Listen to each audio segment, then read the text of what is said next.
ब्रह्मर्षि मैंने प्रणाम करुच्ची। कार्तिक पुराण आरंभ करुच्ची। मासक जाक गोटे गोटे अध्याय पुराण पढ़ी आपण मैंने शुणवे। आपणकर मध्य पुण्य हम, मोर मध्य पुण्य हम। कृपा कर देखिए, कौन जदि भूल थाए त्रुटि हुए मत क्षमा करदे।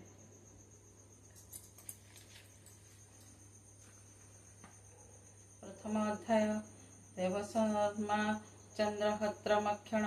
नमस्ते नमस्ते प्रभु देव दामोदर, शरण सदर नाथ कमलांकर, अशेष ब्रह्मांड नाथ प्रभु जगज्योति, जगत वंदन प्रभु अगतिर गति, आरत भंजन दीन जन परित्राण, तब भय पंकजे पशुचि शरण, सुरमुनि सुरसिद्ध मुनि आपणक पद धाई, चंद्र चंद्र के अमर होइछन्ति रही, से पाद पद्म को दीन करिअछि आस, शरण पशुचिहीन न कपाल दास, सूत्रकूले जन्म मोर अल्प बयस, संसार बंधन पड़ी मरुछि अवश्य, कर्म जंजाल पड़ी समय जाए बही, स्वभावे अधर्म धर्म कर्म न जानई, आकुल मनरे बसी विचारई चिते, संसार सागर तरी जीवई के मन्ते, तेणु आपणक पादे शरण पशुची, कारण करिब बोली आशा करिअछि, दासपणे आपणक निकटरे मते, रखिब बोली भरोसा करिअछि चिते, तब पासे रही हरि नामामृत गाई, लभिबी परम पद न कपाल कही, भरोसा करुछि कृष्ण लीला रस सार, पद छंदे आनिबी जे आशा मोहर, 12 मास मध्यरे कार्तिक मास सार, कार्तिक स्नान रे मिले वैकुंठपुर, से कार्तिक स्नान विधि शुण परिमाणी, पद्म पुराण उत्तर खंडे देऊ बाणी, कार्तिके स्नान करन्ते पाप जाए नाश, इह जन्मे सुख अन्ते वैकुंठे वास, धन जन गप लक्ष्मी प्राप्त हुई, वंश वृद्धि हुए रोग सकन आशई, गरु हत्या ब्रह्म हत्या स्त्री हत्या दोष, कार्तिक साहने करन्ते पाप जाए नाश, ग्रह नक्षत्र दशादि सबु हुए दूर, कार्तिक स्नान फल एमंत प्रकार, शरीर सकल पाप जाए भस्म होई, कार्तिक स्नान जेन जन जे करई, से कथा को साधु जने शुण श्रुति देई, पद छंद करी किछि बखाण करई, अमृत समान कृष्ण लीला रसामृत, शुणी करी साधु जने पाप मुक्ति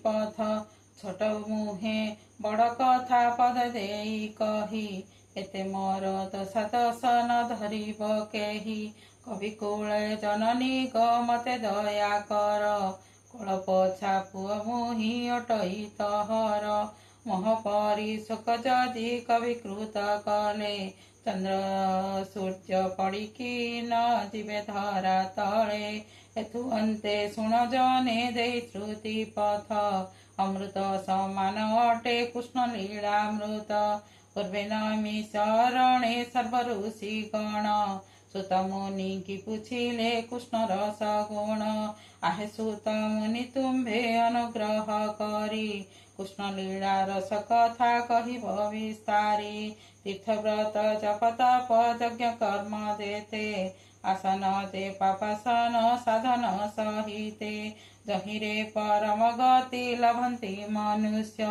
से कथा कहिन मुनि मोर मन करतस, अशेष जन्म बंधन नाशई कि परी, काहाकु भजिले भव संसारु निस्तरी, एमंत जहि धर्म रे थिब मुनिवर, से कथा कहिन आम्भ मन शांति कर,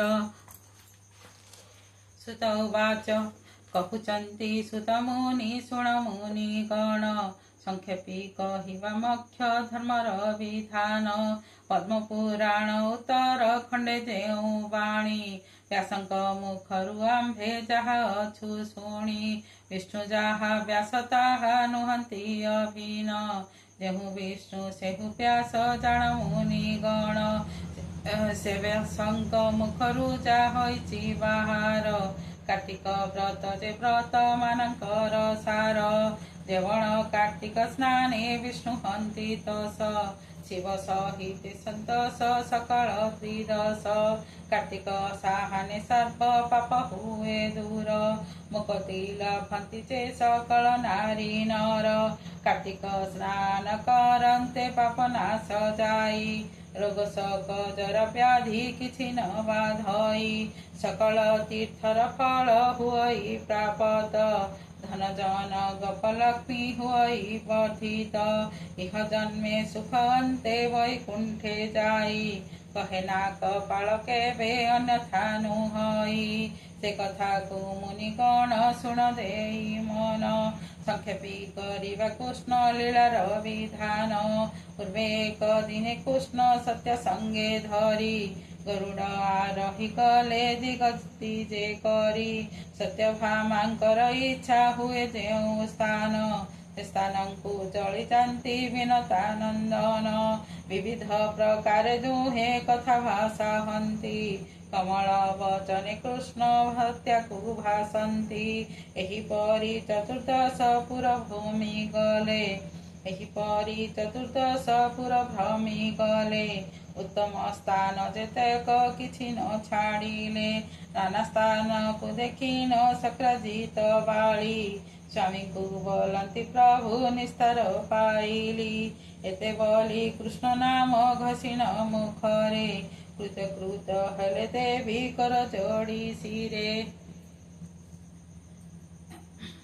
ପତିଙ୍କ ଚରଣ ଧରି ସକାଦ୍ରିତ ଯେମା, ଶରଣ ପଶନ୍ତି ସ୍ୱାମୀ ଦୋଷ କର କ୍ଷମା। ଆହେ ଦେବ ଦୀନ ବନ୍ଧୁ କମଳ ଲୋଚନ, କରୁଣା ସାଗରେ ଭକତର ଭଗବାନ। ଅଗତିର ଗତି ତୁମ୍ଭେ ଅଟ ପ୍ରାଣପତି, ନ ଜାଣିକି ବୁଧ ଜନେ ଆଶା କରିଛନ୍ତି। ଆପଣଙ୍କ ମହିମା ଯେ ଅଟେ ଅଗୋଚର, ମୁଁ କାହୁଁ ଚିହ୍ନିବି ପ୍ରଭୁ କୀଟ ଜୀବ ଛାର। ସ୍ଥିତି ଉତ୍ପତ୍ତି ପ୍ରଳୟ କରତା ଆପଣ, ତୁମ୍ଭ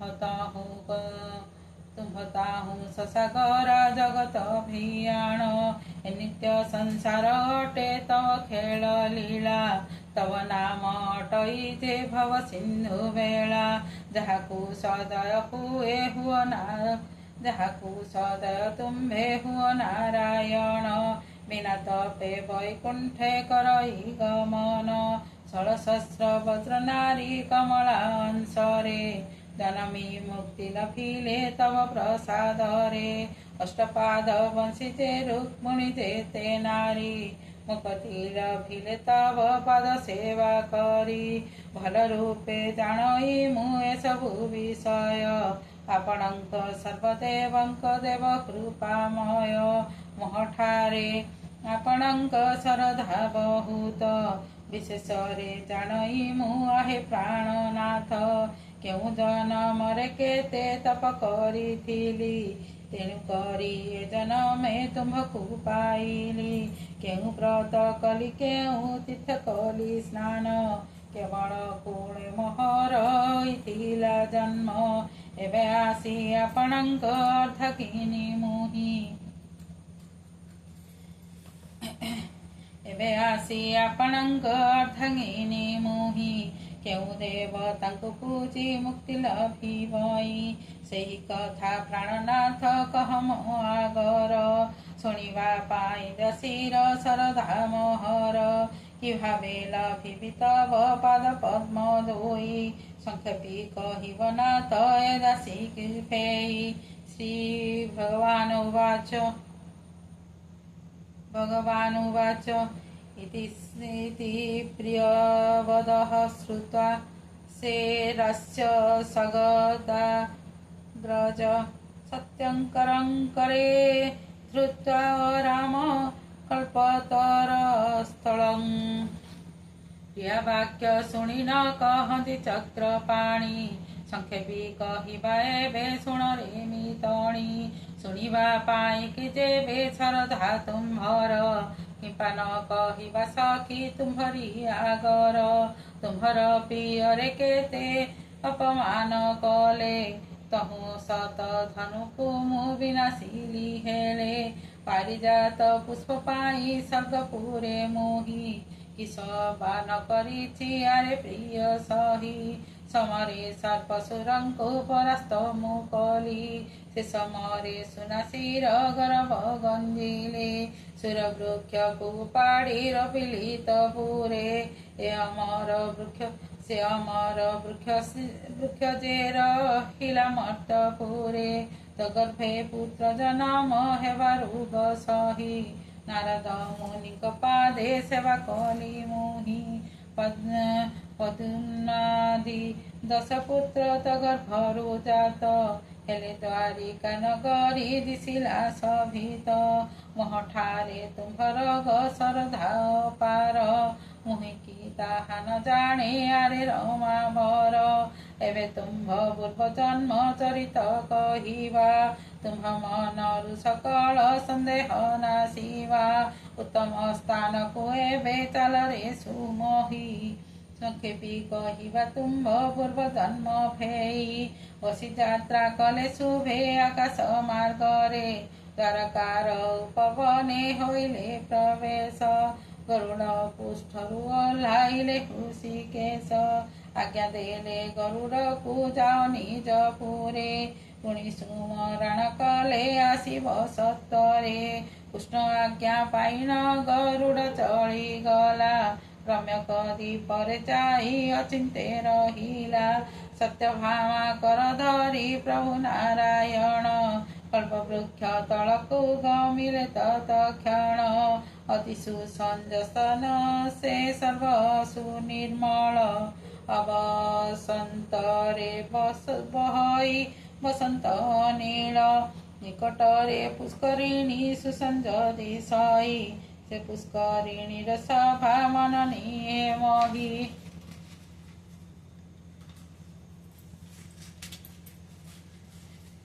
से पुष्करिणी तले अछि कल्पतरु केते जुग गलाणी जे बहुत कालरु सेहि तरु तले सिद्ध हुए सर्व कर्म तेणु से वृक्षर नाम अटे कल्पद्रुम मर्कतर वेदितरु तले पाए सभा रकत वरन तरु कि उपमा देवा चंदनर बास परी महकी उठई विविध पाद फलता विराजी दिशाई से कल्पद्रुमर मर्कत वेदी परे बसिले कि नारायण सत्य संगतरे श्रीकृष्ण वाच शुणु से कमलकान्ते कथात् पूर्वजन्मानि पुण्यकृत्यं कृत्यवती